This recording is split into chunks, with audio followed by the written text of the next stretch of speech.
의학박사 가정의학과 전문의 명순권입니다.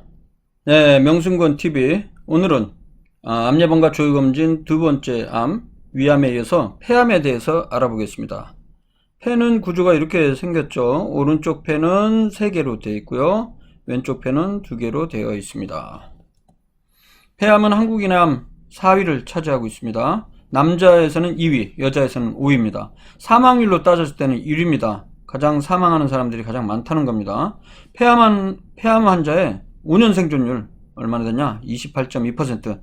낮은 편에 속합니다. 폐암 환자 10명 중에 약 3명 정도만 생존해 있다는 것이죠. 가장 중요한 원인은 흡연입니다. 직접이든 간접이든. 그리고 비소나 성면 등의 직업적인 요인과 대기오염도 폐암의 발생을 높입니다. 여기 왼쪽에 있는 폐가 정상인의 폐였고요. 오른쪽에 있는 폐는 바로 담배를 오랫동안 피워갖고 암까지 생긴 그런 폐암의 폐 사진입니다. 흡연과 폐암 너무나 잘 알고 있죠. 폐암 환자의 80~90% 이상이 흡연자입니다. 물론 담배를 안 피우는 사람도 폐암이 생길 수가 있습니다. 특히 이제 서남 같은 경우에 비흡연자도 폐암이 발생 많이 하죠. 폐암 발생률을 비교를 하면요, 담배 안 피우는 사람과 비교했을 때 외국의 경우에는 하루에 한 갑 피우는 사람은 담배 안 피우는 사람보다 뭐 15배, 20배 이상 높은 것으로 보고가 되고 있는데요. 우리나라 사람들의 경우는 이거보다는 좀 낮네요. 상대 위험도가. 하루 한 갑 피우는 사람은 비흡연자랑 비교했을 때 폐암 발생이 약 5배 정도 높습니다. 이 이유가 뭘까? 뭐 여러 가지 이유가 있을 수 있는데요. 그 중에 하나는 뭐냐면, 아마도 제가 생각하는 거는 간접 흡연에, 그러니까 우리나라는 다른 나라에 비해서 특히 흡연율이 굉장히 높습니다. 그렇다 보니까 자신이 담배를 안 피우더라도 간접 흡연으로 인해서도 또 폐암이 발생할 수 있거든요. 그렇기 때문에 이제 비흡연자랑 흡연자의 그 격차가 줄어들진 않는가, 이런 추정을 할 수가 있겠습니다. 이 그림은 이제 닥터명의 금연 클리닉. 제가 한 뭐 7, 8년 전인가요? 6, 7년 전에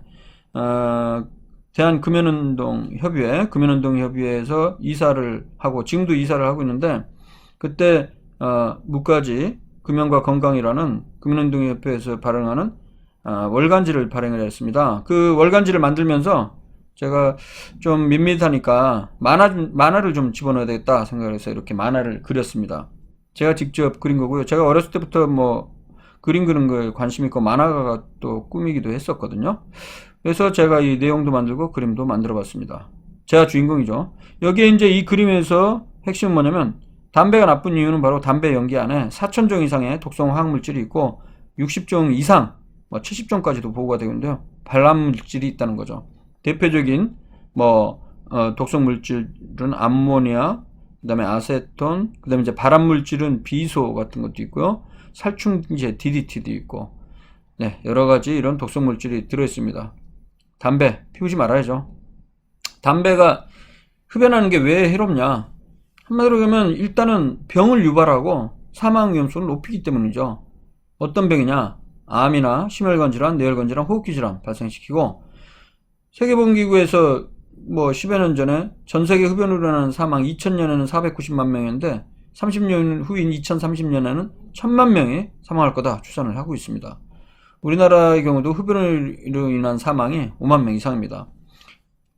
그래서 병을 유발하거나 사망하는 것 외에도 그것 때문에 또 사회 경제적 부담이 될 수가 있죠. 조기 사망, 질병 치료 비용, 간접흡연 피해, 화재까지도 또 흡연이 중요한 원인이 되죠.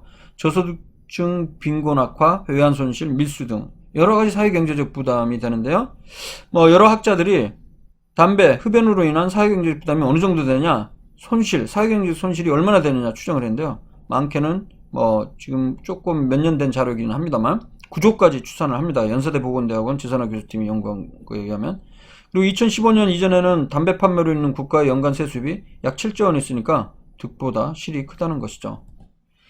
니코틴, 담배 왜 못 끊냐? 바로 니코틴에 대한 의존 때문이죠. 뇌에는요, 보상회로라는 게 있습니다. 뇌에 보상해주는 회로. 여기 보시면 니코틴을 포함한 모든 물질 의존의 원리가 바로 뇌 보상회로인데요. 그러니까 담배를 피우게 되면 한 5초 정도 지나면 뇌에 있는 중뇌, 여기 보면 VTA 구역이 있습니다. 이거 이제 Ventral Tegmental Area, 우리말로 복축피계획이라고 하는데 우리말로도 더 어렵네요. 중내 앞쪽 부분에 여기에 이제 니코틴을 받아들이는 수용체가 있습니다. 그래서 니코틴을 받아들이게 되면 그 앞쪽으로 그 뉴클레우스 어큐먼스 축좌핵이라는 게 있습니다. 이쪽에 자극이 전달이 돼서 도파민이라는 물질이 나오게 되는 것이죠. 그래서 이 도파민이 분비가 되면 바로 여기에서 긍정적인 보상 시스템이 발동을 합니다. 긍정적인 쾌감을 줄 수 있다는 거죠. 즉 도파민 농도가 높아지면 기분이 좋아진다는 거예요. 그래서 이 기분이 좋아지는 보상을 받는다. 그래서 뇌 보상회로라고 하는데요. 이 보상회로는 담배뿐만 아니라 여러 가지 중독이나 아니면 의존에 공통된 회로가 되겠습니다. 그래서 이러한 자극을 받게 되면 행동이 계속해서 반복이 되는 거죠. 예를 들어서 우리가 먹는 거, 성행위 이런 것도 다 이런 뇌 보상 회로가 작동하기 때문입니다.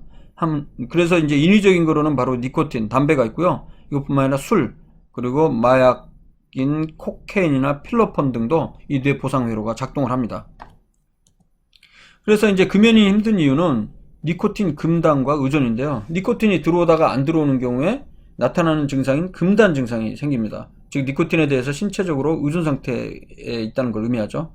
이러한 금단 증상은 금연 후 2시간 이내에 발생하고요. 첫 24시간에서 48시간 사이에 최고조가 되고 대개 일주일에서 3주 정도까지 지속되고요. 수개월간 지속 가능합니다. 담배에 대한 생각은요. 끊고 나서 한 4, 5년까지도 사실 지속이 됩니다. 그렇기 때문에 다시 재흡연을 하게 되죠. 금단 증상은 어떤 게 있냐? 바로 불안, 초조, 머리가 멍해지고 짜증나고 그리고 니코틴에 대한 강력한 열망, 크레이빙이 생깁니다. 이런 증상들 때문에 자신도 모르게 1시간 안에 담배를 피우게 되는 거죠. 자, 그러면 금연 치료 방법 어떻게 되느냐? 자신의 의지만으로 금연을 성공 시도하면요. 6개월 후 금연 성공률이 5% 미만입니다. 3 내지 5%, 4%밖에 안 되고요. 의사가 금연 충고를 하면 8% 정도 나오고 전문가에 의한 개인별 금연 상담을 하게 되면 11% 정도 나오고요. 그래서 이제 약물 치료가 필요한데요. 껌이나 패치와 같은 니코틴 대체요법을 사용하면 17%, 먹는 약 부프로피온은 19%, 최근 2006년에 개발된 바레니클린, 우리나라는 2007년도에 들어왔는데요. 이 약을 먹게 되면 아침 저녁으로 3개월 먹게 되면 26%에서 30%까지 성공률이 나옵니다. 그래서 금연을 원하신다면 바레니클린 약 처방을 받으시고요. 이 약은 현재 정부에서 거의 무상으로 나중에 다 약값이나 진료비를 돌려드립니다. 단 3개월까지 꾸준히 그 병원에 방문한 경우에 한해서요. 그래서 담배 끊기 원한다면 지금 바로 개인원 가정의학과나 내과 방문하셔서 담배 끊는 약을 처방받아서 끊으시기 바랍니다. 사실 그 가장 근본적인 해결책은 담배를 제조하지도 말고 판매하지도 말게 해야죠. 지금 현재 우리나라에서는 담배 관리법이 아니고요. 담배 사업법이라는 이름으로 담배가 사업의 형태로 운영이 되고 있습니다. 근데 이러한 담배 사업법은 우리 헌법에서 보장하고 있는 인간의 생명권 그리고 보건권 이런 것들을 침해한다. 그렇기 때문에 위헌이다라는 헌법소원을 제기를 했습니다. 2012년 1월 11일 오전 11시 상징적인 거죠. 담배 개배를 상징하죠. 세계 첫 담배 사업을 금지시키는 헌법소원 심판 청구를 헌법재판소에 청구를 했습니다. 이 청구인은요. 의사는 박재갑 교수님 전 국립암센터 초대 2대 원장님이시죠. 서울대 의대 외과 교수셨고요.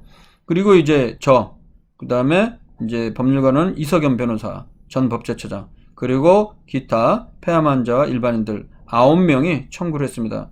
결과는 안타깝게 3년 정도 후에 나왔는데요. 2015년 4월 30일 헌재에서는 기각을 결정했습니다. 이유는 담배와 폐암 등 질병 사이에 필연적 인과관계 없고 국가가 개입할 정도로 흡연 의존성이 없다는 것이죠. 저희는 이 이유 정말 말이 안 된다고 생각합니다. 그래서 다시 헌법 위헌소송 재청구를 할 계획에 있습니다. 그래서 헌법상 보장된 보건권, 행복추구권, 생명권, 인간다운 생활을 할 권리가 이러한 것이 바로 기본권인데 담배사업법에 의해서 침해받고 있기 때문에 위헌에 해당한다. 그래서 헌법소원 심판을 청구하게 된 것입니다. 자, 그래서 폐암의 예방과 저행검진 어떻게 하느냐? 말씀드린 대로 담배가 가장 중요한 요인이니까 금연이 되겠습니다.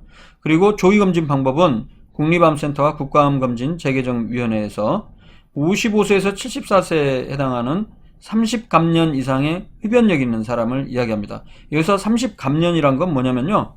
하루에 한 값씩 30년을 피우면 30갑년이 됩니다. 근데 이것뿐만이 아니고요. 하루에 두 값씩 15년을 펴도 곱하면 30갑년이 되겠습니다. 그래서 하루에 피우는 값수와 그 다음에 연을 곱한 걸 갑년이라고 합니다. 금연 후 15년 이상은 제외하고요. 여기에 해당하시는 분들은 저설량 흉부 CT 촬영이라고 해서 폐 CT인데 방사선량이 적은 걸 얘기합니다. 1년마다 한 번씩 할 걸 권유합니다. 자, 이렇게 오늘 폐암의 예방과 조기검진에 대해서 알아봤습니다. 다음 시간에는 간암에 대해서 알아보도록 하겠습니다. 지금까지 명승권TV였습니다. 구독과 좋아요 부탁드립니다.